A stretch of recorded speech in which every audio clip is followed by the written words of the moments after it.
आज बच्चों मैं आप लोगों को चौपाई छंद के बारे में बताऊंगी, जो GSB board standard 12 FL Hindi का सिलेबस है।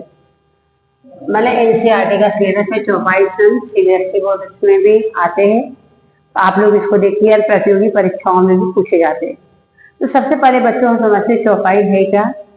चौपाई छंद जो है एक मात्रिक छंद है। मात्रिक छंद का मतलब होता है बच्चों, इसकी जो मात्राएं उसकी संख्या होती है निश्चित होती है। इसको हम क्या बोलते हैं बच्चों, मात्रिक छंद। मतलब चौपाई में 4 चरण होते हैं। चौपाई छंद मात्रिक छंद है। मात्रिक छंद का मतलब होता है जो मात्राओं की संख्या निश्चित होती है। मतलब 4 चरण होते हैं। चौपाई में कितने चरण होते हैं? 4 चरण होते हैं। 4 चरण होते हैं। प्रत्येक चरण में 16 मात्राएं होती हैं। प्रत्येक चरण में 16 मात्राएं होती हैं। 16 मात्राएं होती। प्रत्येक चरण में 16 मात्राएं होती हैं। और यह मात्रिक छंद का मतलब है, जो ये बताया मैंने, प्रत्येक चरण में 16 मात्राएं, मतलब मात्राओं की संख्या जो होती है निश्चित होती है। जैसे दोहा, चौथा ये सब हम पढ़ते हैं, उसमें संख्या निश्चित नहीं होती है। तो ये मात्रिक छंद इसलिए बोला गया है क्योंकि प्रत्येक चरण में मात्राओं की संख्या निश्चित होती है। और यह मात्रिक छंद है। जिसे मान लीजिए आप पढ़ते हो जय हनुमान, जय हनुमान, ज्ञान गुण सागर, ज्ञान गुण सागर, जय कपीस देव, जय कपीस देव, लोक उजागर, क्यों लोक उजागर। सिंगल लाइन को इसको हम बोलते हैं कि लघु मात्रा। इसको क्या बोलते हैं बच्चों? लघु मात्रा, मतलब छोटी मात्रा। और इसको हम बोलते हैं दीर्घ मात्रा।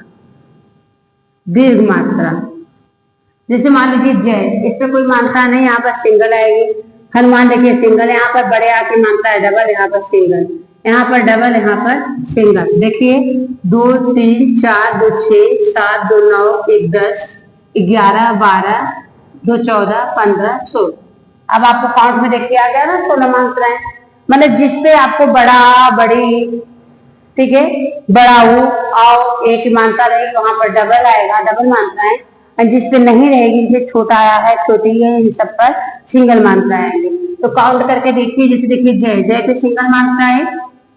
हनुमान, यहाँ पर छोटे की मात्रा है, यहाँ पर भी सिंगल मात्रा है, यहाँ पर बड़ा की मात्रा है, इसलिए यहाँ पर डबल मात्रा। काउंट कीजिए 1 2 3 4 6 7 9 10 11 12 14 to 16। तो आपको काउंट पर कितना आ गया? काउंट 16। तो प्रत्येक चरण में जो होती है बच्चों 16 मात्राएं चौपाई छंद में होती है।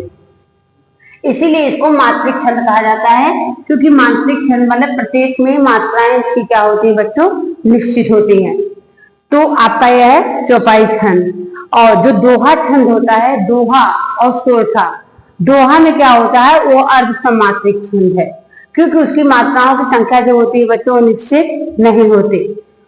दोहा का, इसके बाद में आप लोगों को दोहा का बताती हूँ। दोहा और सोरठा एक दूसरे का क्या होता है? एकदम अपोजिट होता है। और चौपाई में 4 चरण में 16 मात्राएं होती हैं। प्रत्येक चरण में मात्राएं निश्चित होती हैं। एग्जाम्पल आप जैसे कोई भी आप रामायण का भी लिख सकते हो, जैसे मंगल भवन अमंगल हारी, द्रभंग दशरथ अजीर बिहारी, जहां सुमत है संपत नाना, जहां कुमत है विपद निधाना, संकट कटे मिटे सब पीरा, जय सुमरे हनुमत बलबीरा। आप कोई भी एग्जाम्पल आप डाल सकते हैं। ये आपका बच्चों चौपाई का डेफिनेशन हो गया। कोई आपको प्रॉब्लम हो तो हमें कमेंट द्वारा बच्चों जरूर बताइए। और कुछ इसमें जो है आपको टैग किए जाते हैं प्रोडक्ट्स, उसको भी अगर आपको पसंद आए तो आप क्लिक करके उसको भी बच्चों लीजिए।